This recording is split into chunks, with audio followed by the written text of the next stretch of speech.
Hello and welcome to the Hawks Nest live stream show. We've got another episode of Behind Enemy Lines, and my guy in the house here, one of my cohorts over there at the NFC West Roundtable, Mike from the AZ Sports Fan, is in the house to help us break down this Arizona Cardinal matchup. Mike, thank you for coming on in here. How is the day going? Absolutely. No, thanks for having me. I'm super excited about this matchup. I know we talked a little bit about it yesterday, but this game just more teeth, more teeth to this game. But yeah, overall, this morning's going very well. Excited to be a Cardinal fan. You don't say that very often, but yeah, I'm excited about this NFC race and ready to go, man. Super excited. Well, as we do here at the Hawks Nest, let's please make sure that we show AZ Sports Fan the love. Got down in the description link section below where you can get a direct link to his channel and show him the love for taking time out of his day to run around trying to keep up on his news and events going on with his Cardinal. But he's taking time to sit down with me here today. So please, let's do what we do here, which is sit button up to these folks when they come up and take the time out of their day to come here and help us preview this matchup. Well, you've got, as you said, this matchup is a lot more interesting than it might have looked a couple weeks ago, at least from the Hawks' perspective, where things were looking a little bit in tatters, and we've been able to somewhat turn it around. But you guys have been strong right from the season. You were given a pretty hellacious schedule to begin, including a 10 a.m. start against the Buffalo Bills to kick off the season. But you guys were able to weather the storm, weren't you, Mike? Yeah, no, absolutely. The way the season started, and it's been ups and downs, but I mean, that's how you describe an NFL season just in general, right? A lot of kind of loops and ups. You're high, you're low, you're high, you're low. You don't really know exactly what your team is until maybe around November or December, and you kind of figure out what your team is. But yeah, we started off the schedule with mostly playoff teams, right, with the Bills. And we fought them pretty darn good. Like, we lost by 6 points. We had a last drive there where we had an opportunity here. We went on a fourth down. Unfortunately, didn't work out. We absolutely annihilated the Rams next week. But then we got that other tough stretch with the Lions. We know what the Lions are doing currently right now. We lost by 7 points with them. And then the Commanders. I know there were some people that were high on the Commanders. I personally wasn't. So I was very shocked and welcome to Cliff Kingsbury coming back to the desert, which was our former head coach. It was a big gut punch to us. So we started off the season at 1-3. But from then on out, it almost kind of seemed like we learned a lot from those mistakes and what we ended up doing. But and then it all kind of started with obviously the 49ers game. We got obliterated by the Green Bay Packers, and then that 4-game stretch that happened, and now we're kind of sitting here at 6-4. So it's amazing. It's really cool because I've been a fan for a very long time, and I'm kind of used to, if the Cardinals start off weak and not good, we're not used to this fight. We're not used to this comeback. We're not used to, like, let's say, for example, Cliff Kingsbury. We probably would have stayed in the basement if that regime continued. So I want to give a shout out to Jonathan Gannon and the culture that he's built. I mean, this is year two of the physicality, the different type of offense that they're running here, right? No longer pretty boy football, right? So it's really cool to see it. It's eye-opening as an Arizona Cardinal fan, but I'm grateful for it. Like, November football, we're talking about. This is crazy. This is unforeign territory for me. So I love it. Yeah, it's not your daddy's Arizona Cardinals team. Even going back 10, 20 years to your Warner days, where it was a lot of the times throwing the ball all around the field a little bit. And you guys have gone back to old school football. And it kind of feels like you're finding I know we've mentioned and talked about this in the roundtable. I really do feel like this is in a place where you found that sort of sweet spot for Kyler Murray as far as usage goes and where to get him in the right spot to get the most out of him without, I think the tendency is when you pay these quarterbacks to validate paying them. And so you start to kind of overuse them at times and make them, okay, carry the offense, validate that money we gave you. But that's not been the case in the direction you guys have gone, has it been? He's, I think, on pace for like 469 attempts on the year, and he's had years where he's been up at 560 or something, 540 attempts. Yeah. So with Kyler Murray, it's not you be Superman for us, right? That's kind of what the mantra was with Cliff Kingsbury when you spread out the offense and have him try to be the superhero in every single play. And it's kind of hard when you're in shotgun a lot of the times, or like 99.9% of the time, especially if you have a defense that's able to get back to with the front four, right? And they don't need it anybody else. So it's really hard for Kyler Murray to always try to play that Superman football, where now it's different because we do use those 12 personnel. We use the bigger, heavier packages with more people blocking, right? We even got tight end Tip Reiman out of the draft, and he's been very good for us, not receiving or not flashy, but just having another weapon on that line, that can split out, that can catch the ball, right? So it's really cool to see that this offense, although we still do need the production from Kyler Murray to make this offense to the level that we want him to, because we want to make sure that the defense knows that what he can do, right? Rip the ball, or shoot the ball deep, use his legs. We want to make sure that that factor is not dormant, because if that's the case, then it's predictable what the Cardinals are trying to do. But it's not Superman, Kyler Murray, fix this organization. You're doing it all by yourself, because of the way that we're doing things. We lean very, very heavily on our run game. And James Conner obviously is the guy that everybody knows, but Trey Benson has had an uptick of production within these last like 2 or 3 weeks. Amari DeMarcado had a really, really good run a couple games back. So we got a really good tandem, and the offensive line has been a lot better than we thought would have, because we've been dealing with a lot of injuries on the right side of the field. Right side of the line, with Jonah Williams going down in week 1, which is supposed to be like our big time free agent acquisition. I mean, then Will Hernandez being done for the season, which is our right guard. So we had a lot of injuries, but man, kudos to this offense and Drew Petzing and putting the right guys and the right depth pieces, because the offensive line has been better than anticipated, and it's helped Kyler Murray being able to survey the field and throw the ball where it needs to go.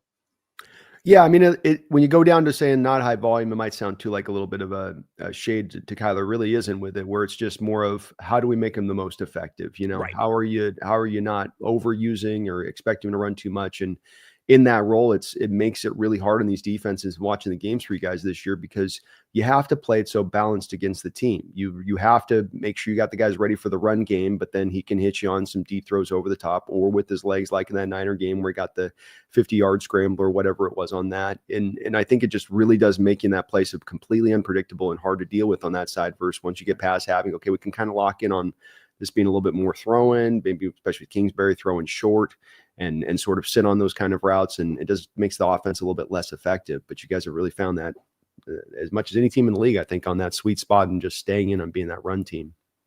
Absolutely. Yeah. And one thing that I've learned from Kyler Murray, and it's this year, like we've seen a lot of things from Kyler Murray throughout his career.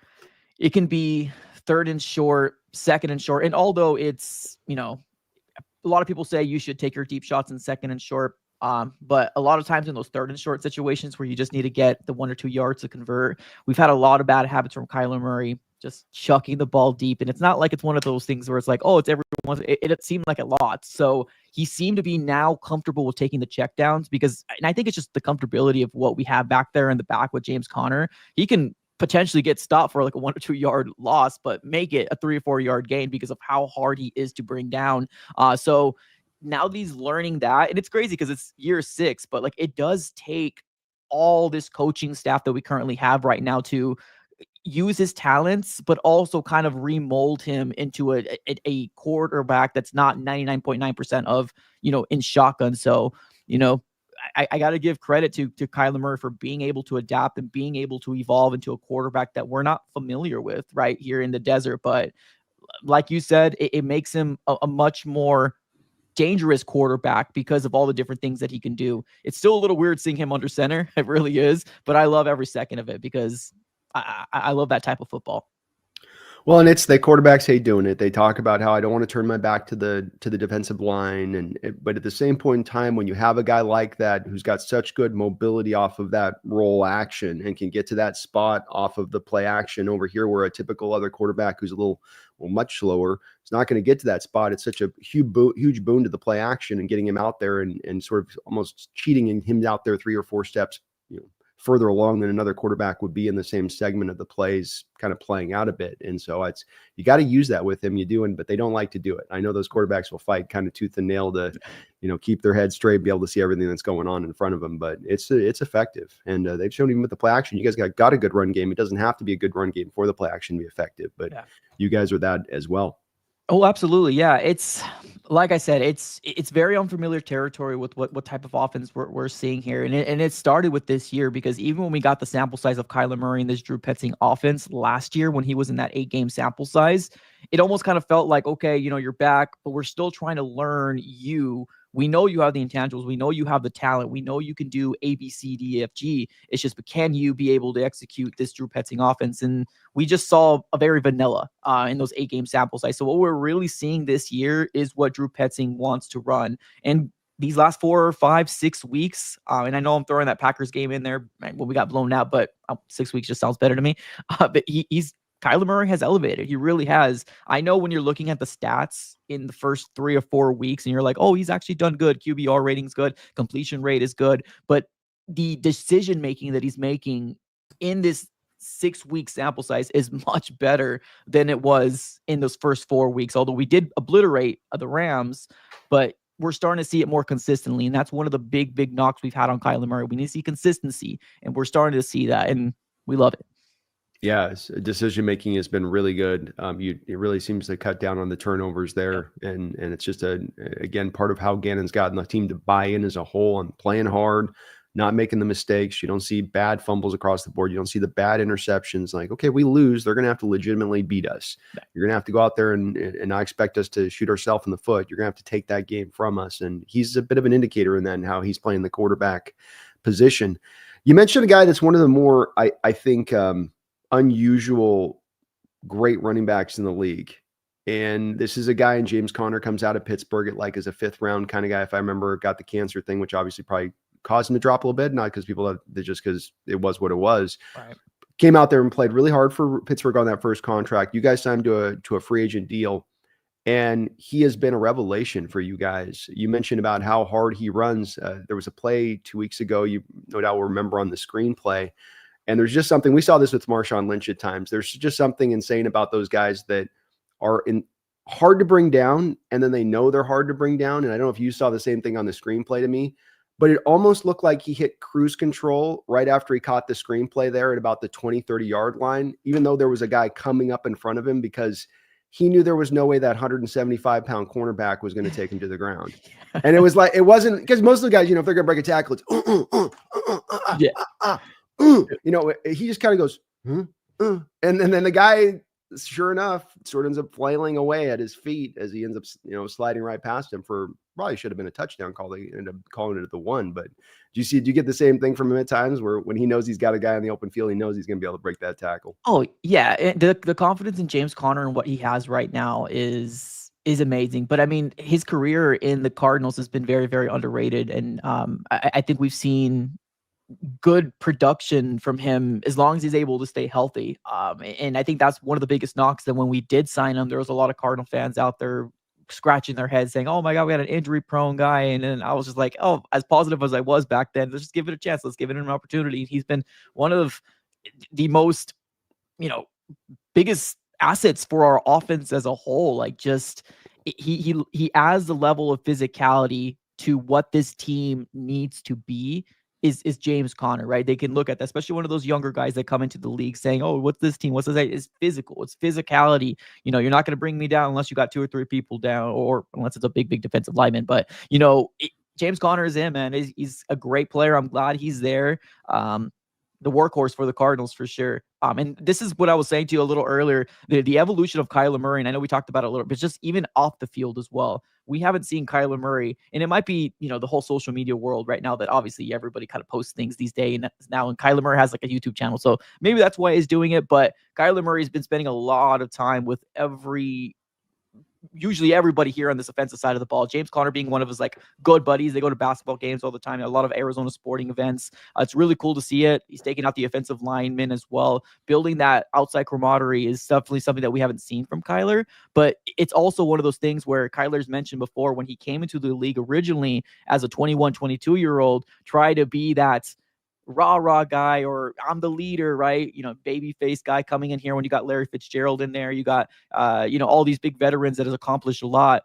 Kyler Murray's personality is not to try to do that. He was a lead by example type of guy, but believe it or not, now he's the veteran. He's the veteran in the locker room. So it's much easier for him to try to do it now compared to what he did before. So it's crazy to see the evolution of Kyler Murray. I love every second of it.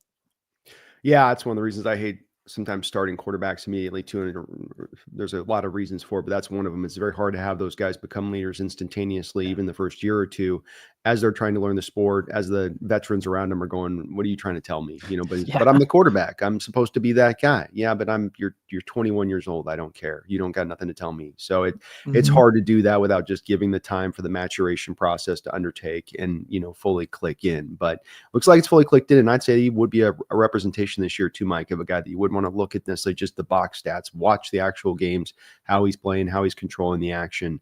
And he's really playing his best football. There's no doubt about it.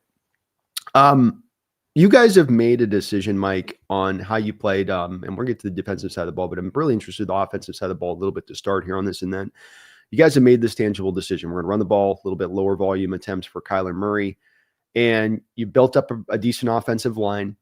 But then you could look at this receiving core and say, Marvin Harrison, part of the long term, no doubt about that. Dortch, the kid we took out of Stanford a couple of years ago, maybe not. If it comes around back into this draft and how you structure this team going into the future, do you double back down on if it came down to the decision of let's get another grade A skill position player or let's get a grade A offensive lineman in here to keep this running system going, which one would you go to? That's a good question.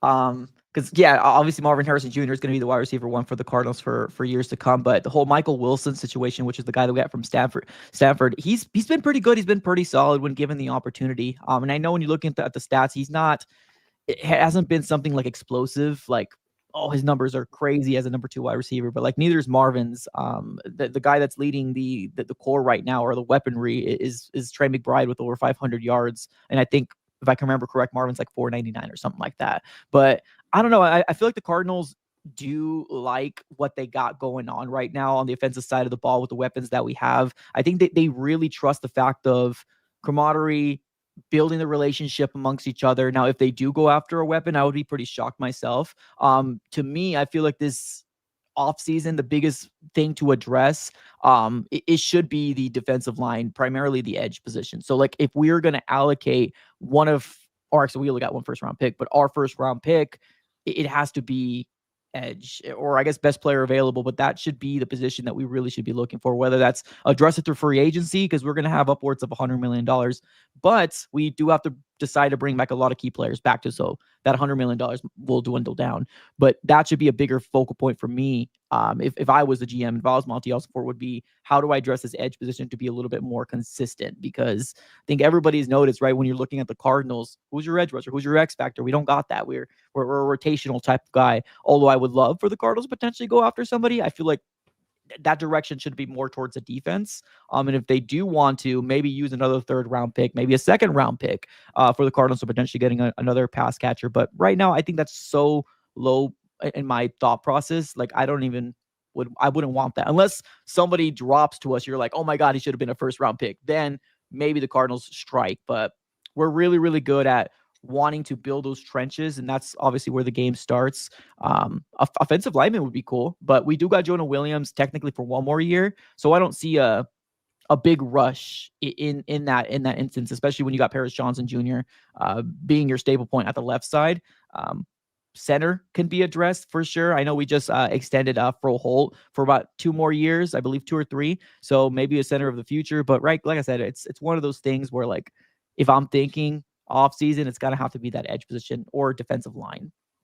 No, that's fair enough. And I guess let's put it like this, because I completely get where you're coming from on saying we got to address the defense. There's obviously a lot of holes there to be able to, you need to get filled up. But it would be more like, and let me put the question like this. You got a choice between what you can choose to upgrade, and you have Will Hernandez, Hernandez is a free agent. You guys got the money to spend back on him. You might do it. You got Evan Brown, our former center, starting out there at left guard right now. So if I put it to you like that, where you can still go deal with the defense, you put more of your picks in the defense, maybe put more money in the defense, but the coach or GM comes back to the coach and he says, Gannon, I've got a decision here to get you a couple of offensive linemen maybe here that can re-solidify this, or I go get you that improvement of a skill position over what you have in Williams, or not Williams, but in Wilson, excuse me. Which way would you go on that as far as seeing the success this team has had and being such a good running team? And making that their identity. And I ask this, Mike, because I think the team sometimes will step outside their identity in these kind of situations with these choices, and they'll end up, okay, let's go get the receiver, and it's like, well, now you're losing that identity thing a little bit, which has made you so very good this year. That's a fascinating question. I mean, like if they bring the guys back, like the staple points, like you were saying, like Hernandez and Evan Brown's been doing very good for us, actually pretty well next to Paris. Man, that's a fascinating question. I never even thought of it. Like if it's one of those things that, like I said, if a wide receiver drops to the Cardinals, and I don't know where they're going to pick, right? I mean, right now my mind process is, we're going to playoffs, we're going to win the NFC West, right? Because we're all feeling it. We're all really, really excited. So like where we would potentially pick is probably somewhere in the 20s. Can a wide receiver drop? Yeah, potentially they can be, because that's really where my mind would go. But like, I really do, like, I'm one of those guys that like, I like Michael Wilson. Like I do. Like I don't want to come out here and say he's not our wide receiver number 2, where I actually do feel like he's a pretty solid number 2 wide receiver. But like it just depends. Like what was like? There's a guy that played, and I have a hard time saying his name. It's the guy that played with Marvin Harrison Jr. Abudke, but he's also with in Ohio State. I don't know if they did something like that would be wild to try to bring more like of Ohio State guys together, because we got Paris, because we got Marvin. That would be kind of cool, but I don't know. I just feel like, I don't know. My mind, it's hard for me to wrap around my mind getting another potential like weapon for Kyler Murray that high. I'm not saying don't do it, like maybe 2nd, 3rd, 4th round. You could potentially go after that route, but I don't know. I feel like that first round to me right now, it's got to be defensive line. Like it's got to be primarily edge. Makes sense. And that's usually in that spot in the draft is where you're going to find, even in scouting right now, I think you'll find a couple of guys, but that's where it's like you be that 20s range and you're looking at your board very equivalent to the receiver we have on the board, the edge we have on the board, and let's say maybe we can get the best guard in the draft on the board in the mid-20s. Which do we want to go with? And it's an interesting philosophical discussion for me with this, because it's just, there's a draw, I think, to upgrade that number 2 receiver, especially with the receiver. You'll be looking in the board on a 1st or 2nd round and go, okay, let's go with that. But we'll see how they go with it. They do have the money. They can probably get it all done. That's the nice part about having so much cash here. And your Cardinals are sort of done this a year ahead of time here and sparking this kind of jump before they've even really been able to reinforce the ranks properly, right. I think, especially defensively. So you guys are kind of ahead of the curve on that one. One of your 1st round picks, and you had 2 1st round picks this year. We're all very well acquainted with Marvin Harrison, who I think you're pretty happy with. I'm pretty happy with. Everyone was expecting him for some reason to just turn into like a 2,000-yard receiver. He's been very good. I don't understand. Sometimes some of the people are kind of nitpicking on him a little bit, but the 2nd or 1st round pick you guys are going to be getting back here this week, if I'm not mistaken, Darius Robinson. It's trending in that direction. Yeah, I just made a video about that here not too long ago. A couple things that happened that's kind of delayed. I'm not sure if you guys are aware, but obviously when the start of the season happened, he ended up getting a calf injury. So put on IR. Then he came back and the practice window opened up, but he re-aggravated it. So with the re-aggravation of the calf injury, delayed it a little bit more. And then unfortunately, his mom ended up passing away during this time. So yeah, it's a big kind of one thing after another. And that's why we're sitting here heading into week 12 with potentially he can be coming back. Now, what we know right now is that he's practiced on Monday. And that's actually really good news, because although he's been already activated to the 53, like maybe 2 weeks ago, a week and a half ago, somewhere around there, there's always been that instance of, hey, where is he? Monday morning, Tuesday morning, he shows up and he's not in practice at all. So now seeing him in practice on Monday and hearing what Jonathan Gannon had to say, Jonathan Gannon actually said that he actually hasn't had any time off. Like he's actually been working with the health guys on the inside of the building. But I don't know. I feel like there is something like that's telling me that maybe the Cardinals organization has also told him, like, hey, if you need a little bit more time, because it's hard, man. You lose your mom. Like, to me, I'm close with my mom, so I couldn't even imagine, like, mentally might not even been checked in, right? You might not have been mentally there or emotionally or whatever the situation might be. So I don't know. It was a re-aggravation of his calf, but also his mom. So that's why it took a little bit longer to see him, but it's trending in the direction that he will make his debut in week 12 versus your Seattle Seahawks. But probably left on a bit of a snap count because it is his first action. 100%. Yeah, kid was very impressive coming out of the draft and a hard edge to scout, because it's so easy on the scouting of the edges to look at a guy like last year, Chop Robinson, coming out of Penn State, that was ultimately really athletic and explosive off the line, but very raw.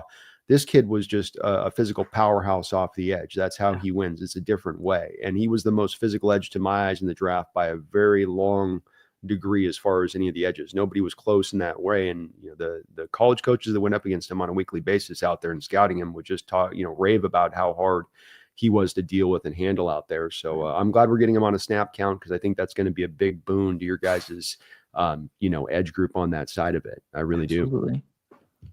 Well, let's go through a couple of these other rookies that you got in the draft, if we could, on this. And I had kind of a fun way I wanted to do this to see if maybe my evaluation point of what I saw from them, you can kind of then pair to what you're seeing, if that's accurate or not, to what I saw in the thing, and gives us a little bit of an idea on their progress on just a couple of guys. We're not going to go through your whole draft on it, but just a few guys that I thought, were notable. First was Max Melton.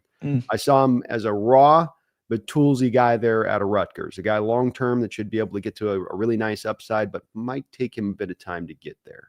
How's he been doing? Yeah, he's been pretty solid. I mean, when given the opportunity, he's been pretty solid. So the Cardinals, what they decided to do in this offseason, before they even drafted him, was bring in Sean Murphy-Bunting to be their cornerback number one.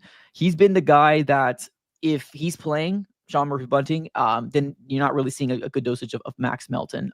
Maybe just because just the veteran savviness and just being on the field. I think they just maybe have him on there. Now, there has been a shift in terms of the moment that we started to see Sean Murphy-Bunting kind of getting a little hurt. He missed a game. Max Melton had 100% of the snaps. But now we're kind of starting to see the emergence of Max Melton. Now, there is some instances where he does get burned.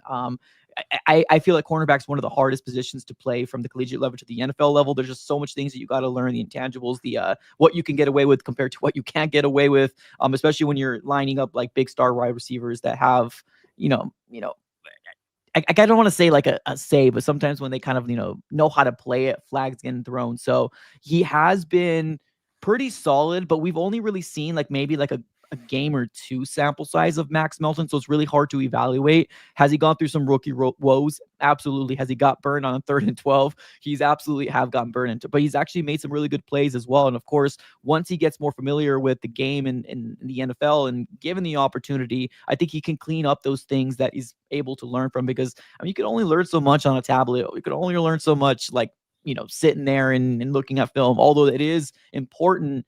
To me, the best way to learn is on the field, getting burned, getting those opportunities, learning to be able to learn from those mistakes. And we only saw so far like a 2 to 3 game sample size right now of Max Melton because of Sean Murphy-Bunting. So, but a lot of people are like, hey, we want Sean Murphy-Bunting to take a seat, and we want to start seeing Max Melton a little bit more because I don't know, we're just not too impressed with Sean Murphy-Bunting right now. So, I guess Max Melton can't do anything wrong right now. As long as we see him and not see Sean Murphy-Bunting, it's kind of in that situation right now. So a rookie, yes. A little raw, yes. But we also see some really good things as well from him.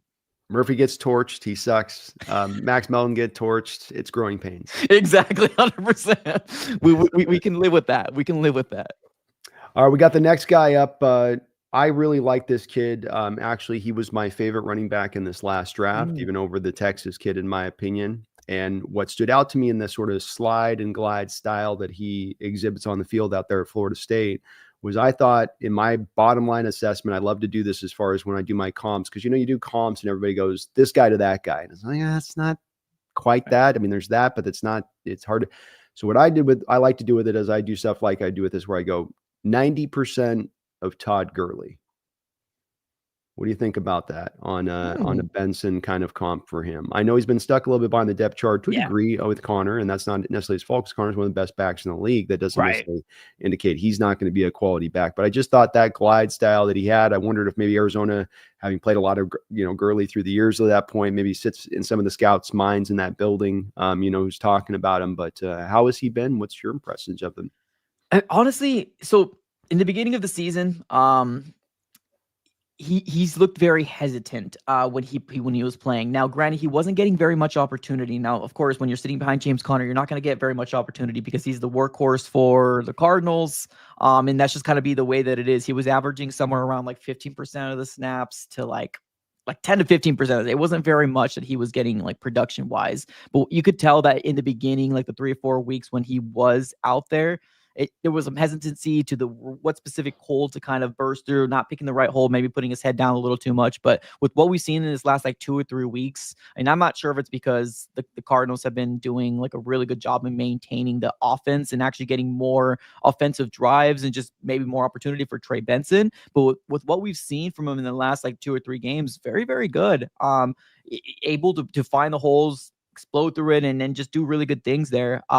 Right now, I think he's sitting with like 216 yards, 1 touchdown, and averages about 4.4 yards a carry, if I can remember correctly. But his snap counts took a big jump. Now he's averaging anywhere between like 25% of the snap counts, and that's a lot. That's a lot here, especially when you're taking the production here from James Conner. But like, it's a good thing because you need to be able to get James Conner healthy. Like in a real world, you would love to say, or, an ideal world, you would say, oh yeah, put James Conner there 80% of the times and he's going to stay healthy. Right. But that's just not the case. The running back is so hard to keep healthy, especially with this injury concern. So I think the Cardinals right now are taking an adjustment to start to see what Trey Benson is going to do. Because I think a lot of Cardinal fans acknowledge that he can be the running back of the future. Now, obviously, depending on what the Cardinals decide to do next year with James Conner, they bringing him back on a 1 or 2 year deal. We don't 100% know, but just recently have we started to see the glimpses of like, okay, yes, that's why we drafted him. But also, you also have Amari DeMarcado there as well, which is your 3rd running back. And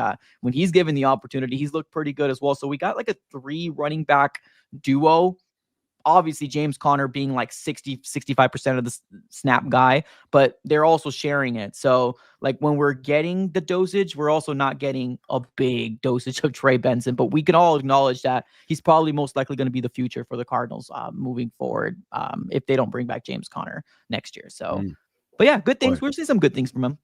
Hard to not bring back Conner when he's running this well, but also the same point, it's hard to pay these running backs. So that'll be a tough call. And you got the money on top of it. So it's like, well, we got the money, but we got Benson here, we got the replacement. And DeMarcado, I thought a year or two ago when Conner was out and you had a couple backs floating through there, I thought DeMarcado was your best option there at that time, where it was you'd go with other guys at times and go with that guy. He's a player for you. Maybe you can't give him 20 carries a game, but he's got a little juice to him. He's got some explosiveness that stands out.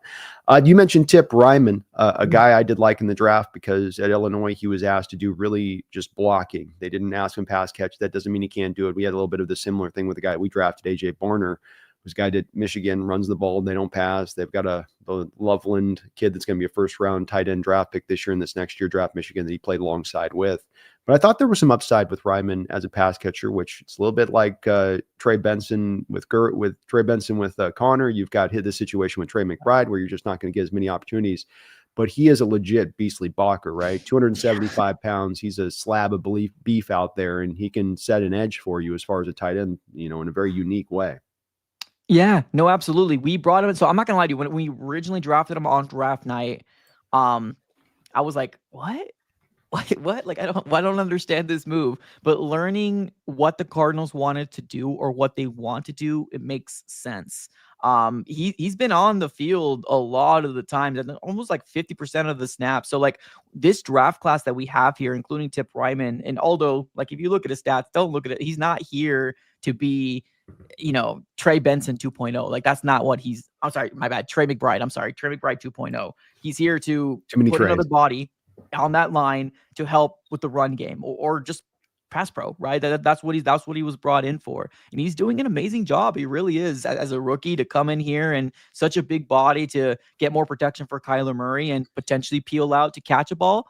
It's an amazing feeling to have somebody like that because like I said, although I didn't understand it when we drafted him, I get it now. Right now I'm starting to see, this is how they want to use him. And the production that we're getting out of him, like in terms of like being on the field, like he's the guy that like you don't know he's on the field unless you look at the snap counter like, oh dang, he was on the field for like 35, like 40% of the time, 50% of the time. What the heck? But like that just kind of goes to show all the little details that we're not really privy to here as Cardinal fans. When you're looking at the game, we just see results. Like, but they know what they're doing. Like this coaching staff knows exactly what plan they're looking for, what they want to do, what type of players they're looking to bring in. And man, Tip Reiman has been a very, very good underrated pick. So if you're asking a casual Cardinal fan, they'll probably say, he's got 2 carries, 2 yards on the season.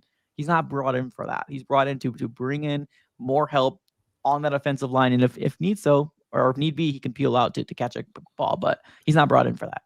What do you want to do? You go base defense and rock out 3 linebackers, the 2 tight ends. You're going to bring out the cornerback and let a guy like Reiman potentially be able to neutralize that safety coming down to that corner coming down to try to take him. So it's, they put you in a pickle with that 12 personnel with these 2 guys. They have a tight end and especially his ability to block. And still think there's some upside with him as a pass catcher. It's a lot of these guys coming out of college.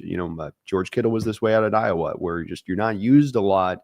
It's not necessarily indicative you don't have the skill to do it. It's just that they don't ask you to do that at the college level. And Illinois, ran the ball like nobody's business. They play defense. They're a little old school in their outlook and how they play. So I did like Tip, though. He's a legit player. You've also, the other last guy I wanted to ask you about was DTD, Darian Taylor Demerson, a guy I liked as a safety coming out. A little late to get on the field for you guys, but it seems like he's gotten out recently and played pretty well for you when he has. Yeah, Jalen Thompson.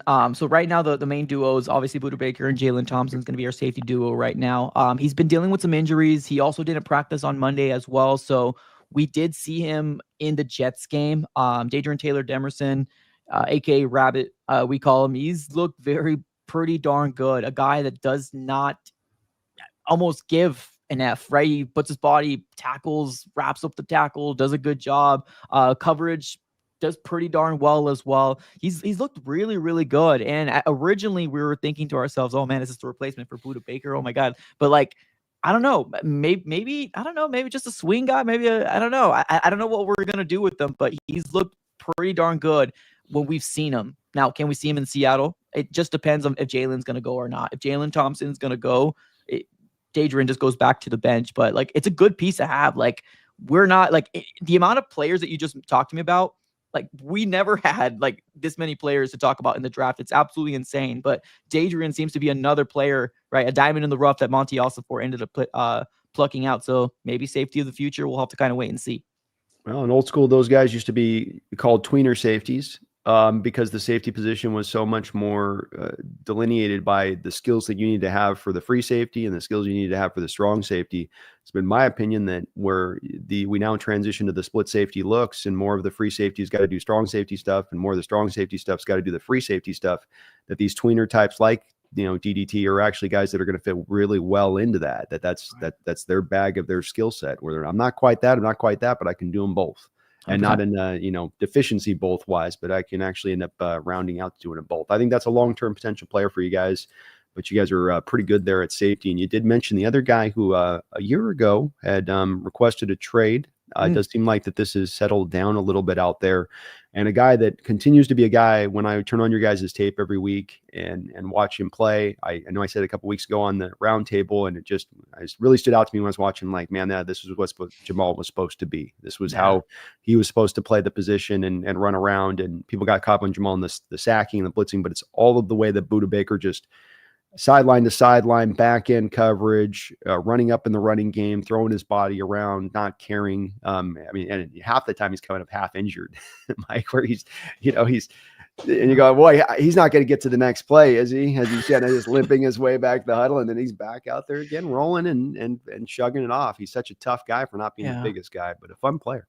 Yeah, no, yeah, you'll see that, or when he's like laid out on his back, he'll do the kind of like that little jumping motion, like without using his arms, and just kind of it's wild what you're seeing with Budda Baker. Like seriously, like one of the best players that we've seen play safety, and we've had some really good safeties as well with Adrian Wilson, as well as Tyrann Mathieu, a Honey Badger. Like, we've had some really good safeties come through this Cardinals organization, but Budda Baker is one of those guys that most Cardinal fans feel like you can't let him go, you can't let him get away. Like, you can't. I understand where he was coming from when he did ask for that trade request. And I mean, it hurt me. It really did, because I was like, oh, I understand where we're at. We're rebuilding. It makes sense. But I'm glad he stood with it. What I think is important to him is obviously making sure he's got security as well. And it's trending, like with the latest reports that we ended up hearing, and I believe it was, oh man, I think it's Jeremy Fowler from ESPN saying that the Cardinals have had talks with him, potentially paying him, but it's going to have to wait to the offseason. Now, would I have done that if I was Monty? Probably not.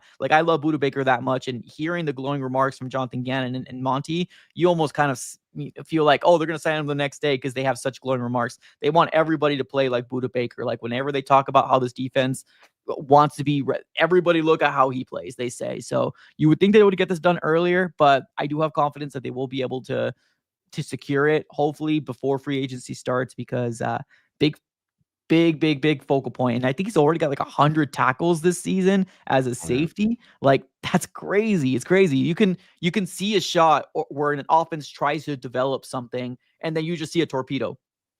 You see a torpedo come out of nowhere, and next to the screen, who's that? Buda Baker coming in to make a tackle. It's nuts. It's nuts. Yeah, I think the only reason they didn't do the deal as of right now, and we're the same way on this, is you have those 2 years remaining on a prior big deal. You got the 2 years of that bonus money, which is if you sign to the new deal, now you got the new bonus money clicking in on top of the old bonus money, and it becomes a little bit too much. But the final year of the deal, most of the bonus money is drained out, so you're like, all right, we can get through with that. But he's a hell of a player. He's remained a hell of a player, and I don't know, especially with all the money you got to spend this offseason, how you don't do that on a deal with how he's gone about his business.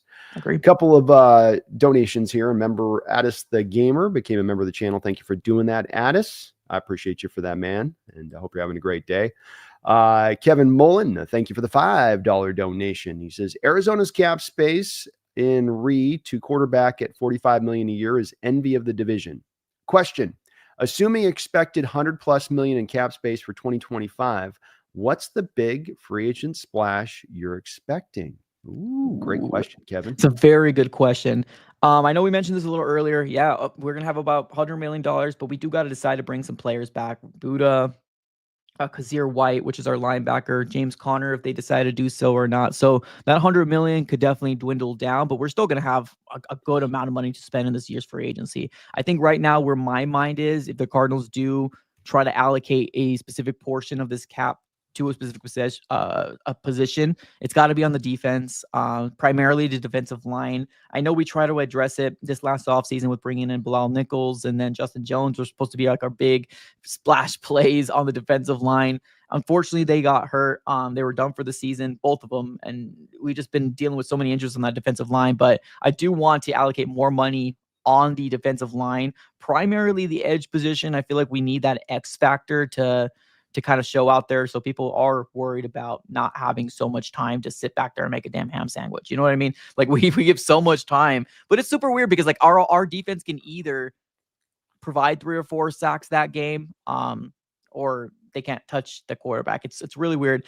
Depends on what defense shows up, but I would allocate the edge a good portion of that. Maybe bringing in somebody like maybe Aziz can be available. I don't think it's going to be too expensive. I don't think it's going to be top tier money, but maybe bringing him on a long-term deal. Hassan Reddick's always been floated around with that name because of his connection with Jonathan, his connection with AZ. It makes sense, but I think, I don't know, with the whole Jets organization, how they're handling everything is just so weird. So I think edge right now is where my mind is. It doesn't have to be the top tier guy because I don't think Monty does that anyways. Like he's going to bring somebody in here that is good for that position, but also it's under the understanding that Jonathan Gannon loves to do rotation. Like that's the way his defense is. It's rotational. So I don't know if we're ever going to get that X factor, to be honest with you, but we'll see. Maybe somebody from the draft. I was taking a peek too at the sports track for free agents because I think you're right. I mean, if I'm got that money to spend, you go and get edge rushers. They tend to take a couple of years to develop, like we've had in our house with Derek Halls and Boye Mafes. And so you go, okay, well, let's get the guy because our team is kind of more ready-made right now to go. Let's go sign the big free agent, maybe getting into his prime. He'll cost us a lot, but hey, we know we're kind of getting with that. But I do look, Khalil Mack, older, Hassan Reddick, 30 years old. Do you want to give him that big deal? Now, Matt Judon, DeMarcus Lawrence is old. Chase Young, I wouldn't want to give Chase Young any money myself on that one. But so it's going to be kind of tough for you guys. You might have to end up doing maybe a trade on that one, trade and sign kind of guy. And Aziz Ojulari, get the brothers paired up over there. Yeah. You did that, with Ojulari, because you guys did lose BJ Ojulari for the season, who's going to be a big part of your guys' edge rush. And again, folks, think about this. The Cardinals standpoint, they're on first place. They had Darius Robinson, your first round pick, who maybe wasn't going to be your best pass rusher, but you're part of the pass rush. You got Ojulari, who is going to be your number 1 pass rusher, who goes down for the season, doesn't play a snap. Then you get great play out of this Dennis Gardick, who's the journeyman, been around the league for a minute, fights every snap, is going to fight his life off on that snap. He goes down. And you guys are still rolling, man. I mean, the resiliency and the adversity you guys deal with to just sort of bounce right through on that, no problem. We'll keep it going. It's been so impressive to see what Gannon's done and having this team just ready to roll every single week. 100%. Oh yeah. Dennis Gardick was probably our best edge rusher when BJ went down. And that's the thing. Like with BJ Ojulari, we were just it was all just expectation. We don't really know what he was going to turn out to be, but it would be cool to reunite the Ojulari brothers. That would be actually kind of cool. Good little storyline for the Arizona Cardinals defensive line. Yeah, they kind of give up. I mean, Giants sort of pivoted off as these real quickly there with the Brian Burns, Thibodeau stuff that they put up there as their main pairing. So he's also been stuck a little bit as he's kind of come along this year. And that'd be an interesting guy for you guys to take a look at. I don't think he's a free agent yet, but I think certainly the Giants are going to be in sort of rebuild mode at this point, pivoting off Daniel Jones, new coach. So maybe there'll be a little bit of maybe if not a full-on fire sale, somewhat of a fire sale, but hopefully you guys got the money to spend on this, by the way. I was looking at some defensive linemen. Like, we had to go make a trade for Leonard Williams last year, the second-round pick, because we could not find that really good, defensive tackle down in there. And there's a BJ Hills, DJ Jones, Javon Kinlaw guys on this. But, boy, this free agency class might be a little bit – you guys might have money to burn in your pocket, but not necessarily the guy out there to spend to go get, if that's what I'm saying. And it's one of those things where, like, we have $100 million, but, like, I just want all the Cardinal fans to know, like, it's not going to be, we're going to go to shopping, $100 million. We got a lot of players to decide to bring back as well. So it will get dwindled down, but yeah, maybe a trade might be more feasible, because if you look at who's potentially available, it's slim pickings, and it doesn't look to be the greatest, but Monty is so far a very good drafter. And hopefully we can get a diamond in the rough, or maybe a first round talent that's a superstar. We'll see. I don't know. He's done really well. He's not, you can't see any real bad spending of money that he's put in there so far. And he's been patient in his approach, where some of these GMs you can see get very, I think Keim sometimes just got a little bit like jumpy on stuff, we're just like, you have a full, have a vision, let the vision be executed, the timeline you need a bit, but there's that pull in football always to try to speed the process up or sort of find the shortcuts. And you got to, when you're especially coming in starting from square one, just take it slow and do it right. And if you do it right, you come back around to having $100 million to spend, and we're coming off a good year, and we got this, so it does seem like he's doing it right out there. 100%. Ski Nation, thank you for the $2 donation. He says the Steelers cheated us both out of a Super Bowl. Yeah, I know. Stupid blue blood organizations, Mike. Stupid blue bloods. Hate them. Hate them all. You've been around since 1902. Shut up. That's funny. Yeah, no, I don't have a good relationship with the Steelers. That's for sure. No, we don't either, especially because we claim that game was fixed on ours in 2005. I don't know if you got a chance to ever see that Super Bowl, but it's one of the most fixed games I've ever seen in my life. Brutal. Thank you, Ski. Garth Knight with a $5 donation says, when Kyler was drafted to Arizona, I was worried in my balls that he'd be better than Russ. I'm still worried as he goes into his prime. Baseball translates. Yeah. It's weird to see Kyler Murray in year 6 right now and learning the things that we've all kind of wanted him to learn. Maturity, camaraderie from the team, just being able to be a leader, right? Like, now he's starting to kind of get it to click. And, sometimes it takes somebody longer. And we mentioned this a little earlier, like, his personality was never to come in and try to take over a team. Like, it never was, although we wanted to see it. He's more a lead by example type of guy. And of course, because we had 2 back-to-back seasons with losing the last year of Cliff and then the first year of Jonathan Gannon, especially with the Cliff days, we had a lot of veterans here that they look at you as a quarterback, babyface, saying, what do you try to tell me? Right. Especially when it's like that, you got a top tier guy that has a lot of, things that they proved in the NFL, making so much money. And you got this rookie trying to tell you something. It's a hard position to put yourself in, but now Kyler Murray is looking really, really good. And I've said flashes of 2021. So if he can keep that going up, let's see what this offense can take us. Yeah, he has really matured and developed. And another example too, Mike, of a case where I tell these quarterbacks, we'll have all these conversations, I'm sure, in the round table in the future about quarterbacks, but so much about development and stopping thinking about, well, he wasn't this in the first 5 minutes, so he's not that. Give it the time to let the guy, mature and get to the place of where he will be in his final form. None of us at 22 are going to be the same we're at 27, 28 years old. That's Nobody true. is. That's true. And you got to give them a little bit, and we don't want to do that because they're multimillionaires, but it's just a human nature thing. Garth with another $5 donation, and he brings up something I want to touch on you with here. So this is a great timing on this donation as well, Garth. He says, I hate the fact that I'd run through a wall for Gannon just because he's so awkward and the players know it. Gannon is the Kurt Warner of coaching.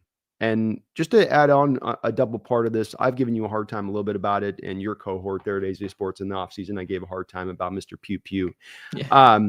I don't know how he did it. Fire in your gut. I want killers. I watched that and I said, if I'm sitting as a player in that room, there's no way I'm buying into that process. Like my eyes are rolling through the back of my head. They're rolling up so high, but I got to respect game, got to recognize game. Like he has done, and to get the buy-in from these players in an environment that's very hard to get the buy-in necessarily, even for teams that have been good at times. You know, you need a Bruce Arians live wire to get everybody locked in almost a little bit, but he's gotten this buy-in. How has he done it, Mike? I mean, what's the secret sauce on this, where so many coaches go into these places like a Robert Saleh, for instance, with New York, and can't quite get the thing in the right spot with it? Now, Saleh didn't have the quarterback. Maybe that's a little bit of the answer there to a degree, but what do you attribute it to? He took the bus, man. I'm just kidding. No, I don't know. It's crazy. I think obviously winning, kind of helps build culture a little quicker.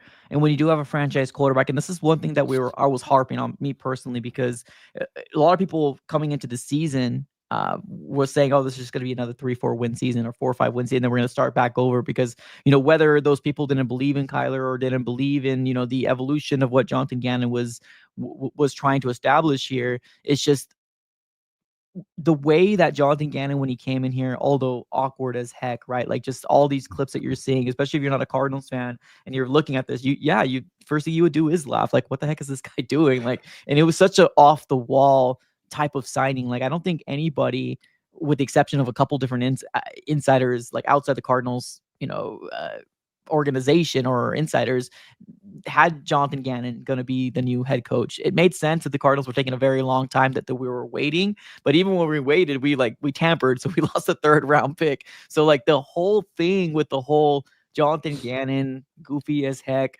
it just works. It just works. There's something about his personality that these players, they want to fight through a wall for him because they believe in him. And he doesn't get too high. He doesn't get too low. When you're looking at him during a game, he's so freaking stone-faced that if a game-winning field goal makes it, so in a video pans that he's probably doing this. Like, it's super weird. Like, sometimes you'll see him like celebrate with his teammates and stuff like that. But like, I don't know. It's hard for me to pinpoint. I think it was just in everything. Like, because don't get me wrong. Like, we've had authenticity. Yeah, I think that's what it is. I think actually that's a good call out. There was a most recent what's it called? A flight plan, which is that video thing that where they kind of see the show behind the scenes. Kazir White said something very, very truthful. He's our linebacker that we ended up bringing from Philly. He said that Jonathan Gannon is so true to who he is as a person that you would think that when somebody becomes from a defensive coordinator to finally get in the position of a head coach, sometimes people let it go to their heads and, oh man, they're just a different person. Now with JG, he just stays who he is, and I think that's what people respect. And it doesn't help, or it doesn't hurt that you have Kyler Murray coming back fully healthy, right? Former 2021 potential MVP. So it does help that as well. But I don't know. I think people truly see Jonathan Gannon and they know that he's in it to try to develop you, right? He's not trying to take shortcuts. Like, he wants you to succeed, because obviously when you succeed as a player, he looks better as a coach. So it's all circle, man.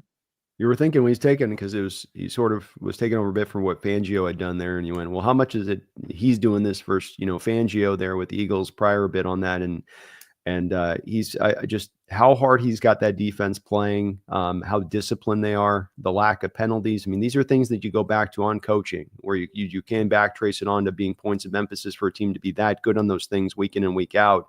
And he's got it resonating. You can make all the jokes you want at him, but the bottom line is that he's been a hell of a coach for you guys, and getting that thing turned around. And again, to me, a bit prematurely versus where your talent is at. That defense really does need more given to it, but they're playing above themselves. And it's something where you're a division rival, man, but it's also something that you got to tip your cap to, because there's a lot of teams in this league, even my own at times this year, where they haven't always felt like they're playing with that same kind of sense of ferocity and getting after it a little bit.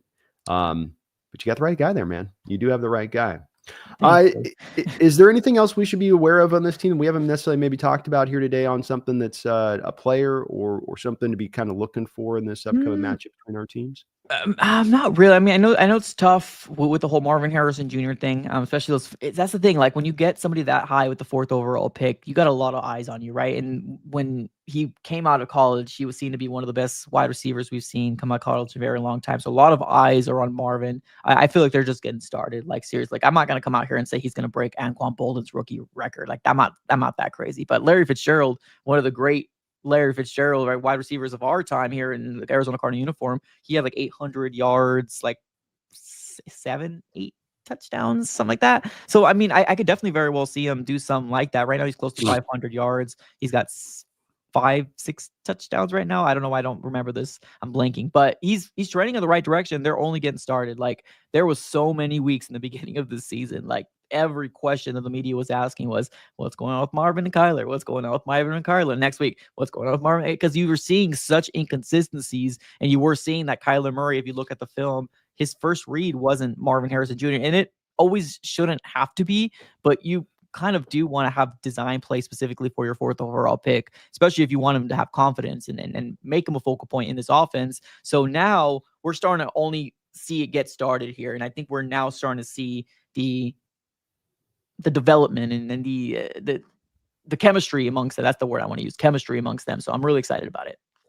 Yeah, I think he's going to be perfectly fine long term. And certainly when you're down to more of a low volume passing attack and more leaning on the running game, that's also going to probably pull from some of that ultimately production at receiver. Go back to Anquan, go back to Larry at that time. There was much more of a high volume passing attack, not only because once Warner kind of came in, but even a little bit prior to that, where you're behind in games at that time a little bit too. That was before you guys got back into that kind of Super Bowl run there with Warner. And so you had to throw a little bit more. Those guys were going to have more production from it. He's looked good to me to my eyes. I'm watching every game with Harrison. He seems to be fitting in. Maybe the chemistry's not perfect, but you're right. It does take some time. It's one of the nice things that Gino's got with the guys here with us is DK, Tyler, even Jesse. You've been throwing with them for a few years now, and there's going to be that point you develop that rapport and chemistry, but it takes time. It's not going to happen over just one sort of training camp as far as that goes. Well, I know we talked about this last night on the roundtable. Let's give them a little bit of a look here. You got to feel, I think we both feel like our teams are kind of starting to lock in a little bit here. I think we're very hopeful in this game as much as anything in our outlook of how it will play out. Do you see you guys getting the win here in this game this week, or how do you see this one going?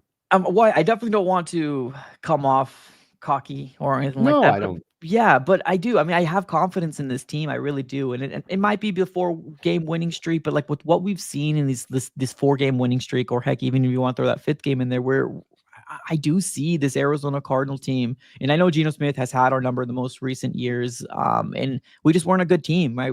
Jonathan Gannon the first year, Cliff Kingsbury in the downfall, what happened to him? So we haven't looked the greatest, but this is a different team and obviously different years. So I do have the confidence that the Cardinals are going to come in here with a good game plan and get the win in Seattle. And then hopefully we can bring that back when we start winning up there again. So it'll be a good game, I think. And I'm interested to see stylistically how this works. If we can keep our run games, which is steadily improved here as the year's gone along, or if it backslides into what it was, because you will completely expose us with that. And then the other part I come to is just Geno being given clean pockets there in the rare times that it happens, and how good he's been when he's been given those clean pockets, and maybe not necessarily as good as Arizona is at the forefront of what they do in rushing the passer. Right. But I think it's going to be a close game and a hard fought game. A couple more donations here. We'll finish it up here on this one. Mike, One Airborne, thank you for the $5 donation. Thank you guys for doing the behind the scenes.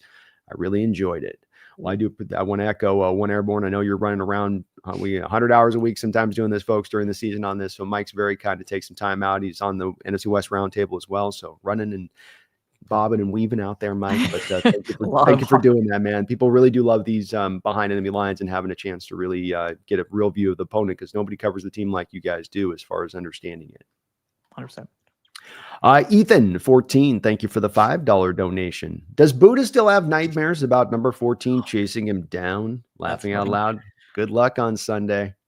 That's good. No, I still remember that play. Like it's nuts to see Baker running, and then you start seeing DK come out of nowhere. It's crazy. I would have nightmares personally, but I'm not sure. Buddha's a dog though.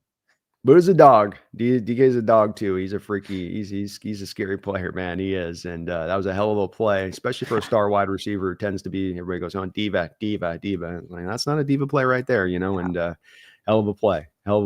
Buddha you could see Buddha mid play going. He's really right there. He's right there. The guy was 20 yards back a second ago. It's crazy. It is crazy. Thank you, Ethan. Good. Appreciate you for that.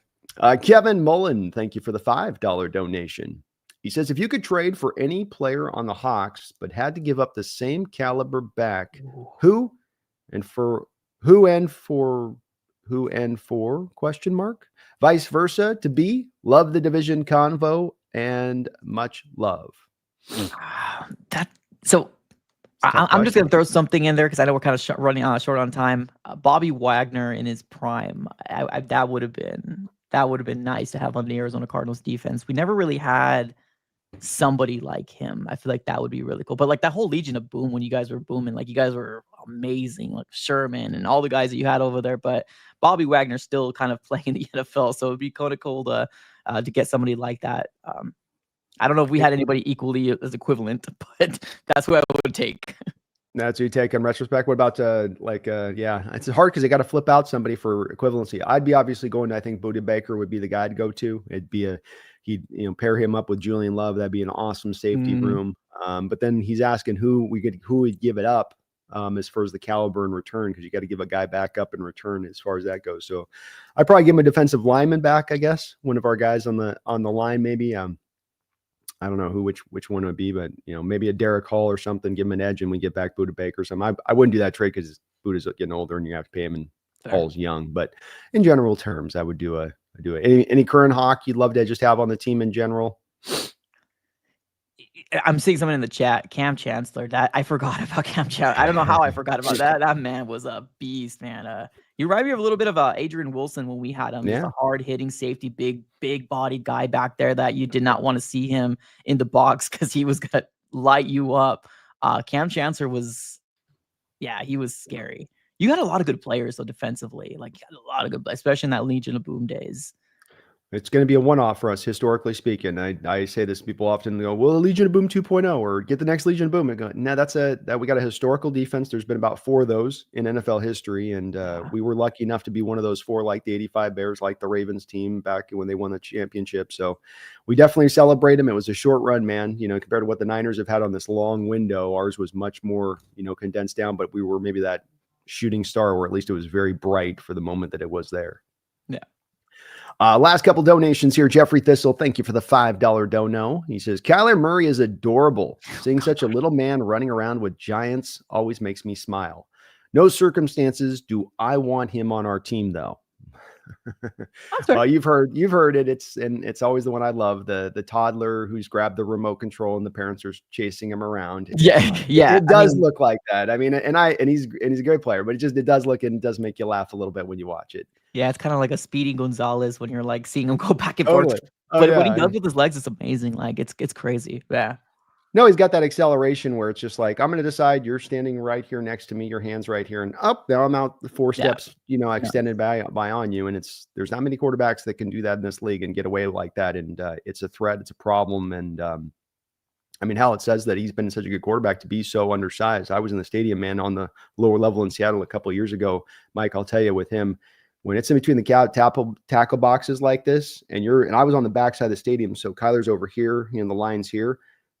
He can't see. There's no way when anything between the tackle boxes he able to see on that. I'm like, Kyler, like, and I'm on the field level. I'm at the 100 level, so you're kind of on a plane like this, and it just really stood out to me that, man, he's got to kind of definitely overcome that. There's no 2 ways about it. Yeah, no, it's a tough position. It really is, and that's kind of a credit to just, I guess, Drew Petzing and what they're doing here with this offense, because it is tough. A lot of people don't, or I guess the people do bring it up, but it's more of a joke matter. But like, there is a big deficiency to not be able to see the field and what's currently going on. But he's doing it. I mean, he's making it work, however he's doing it. So as long as the results come out, I think we're all excited. We're all happy.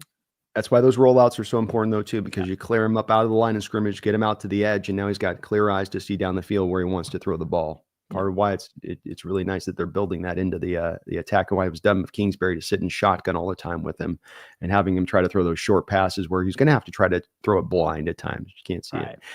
Hand Grenade, thank you for the $2 donation. He says, you didn't even score after that chase down. That's what made it so cool about the DK chase down is he prevented the score and it wouldn't one thing if he chased it down and you guys just punched it right in and like, yeah, great effort, DK. Right. Nice job. But actually it paid off in that effort of him doing it. It did, yeah. What year was that? That was a year that we were. Was it the last 22? No. It's got to be earlier than that, right? We're talking. No. I don't think it was. Yeah. No. Am I off? No, it's 20. Was it 20? Maybe I'm thinking 20. Was it 20? Oh, wow, was it that long ago? I know. Wow. It's just things are going by way too fast. It really is. I think it was 20 and 21 on that. Wow. Okay. Well, yeah, no, I mean, well, that makes it even crazier because I didn't think it was. I could have sworn it was during like the 22 days, like you just mentioned. But yeah, man, we're going. We're a different Cardinals team. That's all I got. We're a different. I know it's a new day now, Hank. It's a new day. But that was a hell of a play. And Garth finishing us up with a nice $10 donation. Folks, thank you for all of your support today. Really appreciate all of you guys on that, as you guys are always very kind. Garth with the tenor says, you cats hear the news about the Jets owner wanting to bench Rodgers after week 4? I love it. And I'm glad the Cardinals busted him with the Larry Fitzgerald play. Larry Fitzgerald? Which play did he bust Larry Fitzgerald? The only one I'm assuming is probably in the playoffs. Where Larry maybe okay. in the corner, Palmer sends it to him and takes it to almost the house, and then they pitch it to him and get the touchdown and beat him in OT. Maybe it's the only thing I could think of. Okay, yeah, I think I know which one he's talking about on that one. And yeah, Rodgers, boy, he is. I'm very happy to watch us be able to leave what I would consider, Mike, the diva age of quarterbacking. You know, where it's just that the Tom Brady sort of made everybody. I'm like Tom. I'm going to do, and it's just like, it's insufferability of some of these quarterbacks and their ego and pride. And it's about me. And boy, you talk about a guy in Rodgers who's at the forefront of that. I think he is that guy. So I'm thankful we'll be done with Aaron after this year. Feels like it. Hopefully so. He wants to play in 2025 though. So we'll see. Maybe the Raiders will take him. Devontae will go back to the Raiders. I mean, the way that he's playing, like I have a hard time seeing. Yeah, it's wild. He's not playing. It's wild. It is just it's how it goes sometimes. Sometimes it comes to a car crash end. It's not always you come out on a high and finish with a Super Bowl. Sometimes it's a painful, bitter, brutal end. And yeah, I think he's kind of earned this one when it comes to Rodgers, quite frankly. Some guys just have a bad shake of the hand, but on this one, I think he's probably been a big helping hand in making this happen and occur. But thank you, Garth. Not surprised to hear the owners wanted to bench, but that owner's also not much better himself. So it's kind of two bits of both bad on that one, in my opinion, on that side of it. But thank you guys for all of the support here to the donations. You as well, Garth, with like 4 donations today. Folks, do me this favor today. Hit that like button on this video if you could for me, please. But also do this secondary thing. That's in the description section below. You're going to find a link directly to Mike's YouTube channel here, AZ Sportsman out here on YouTube. We do a weekly roundtable show. Please show him the love today. He's taking time out of his day to come in here and chop this up with me on this matchup. And we we show him the love on the other side of it. Hopefully can have you back here maybe in a couple weeks, potentially. Mike, you're down if open to it. But appreciate you, Mike. Thanks for coming on in here today. I wish you best of luck. Come out with no injuries this next week in this matchup against our Hawks. We both want this game, man. We both know what's at stake, and this division is tighter than a freaking frog's butthole right now. So, I don't know who's going to win out on this. I don't know how this is going to go, but let's have a great game this next week. Let's have it. Let's have it entertaining. Let's come down the wire and let the best man win. Agree. Appreciate you. Well, thanks for watching today, folks. We'll be back at it here later on today with a weekly roundup. Please, again, do sub up here to Mike's channel on that side of it. But until we back next time here soon, I wish you all the best. And please do not you ever forget, go Hawks. No, go Cardinals. Okay. I didn't want to do that to your channel. Is that okay? Go Cardinals.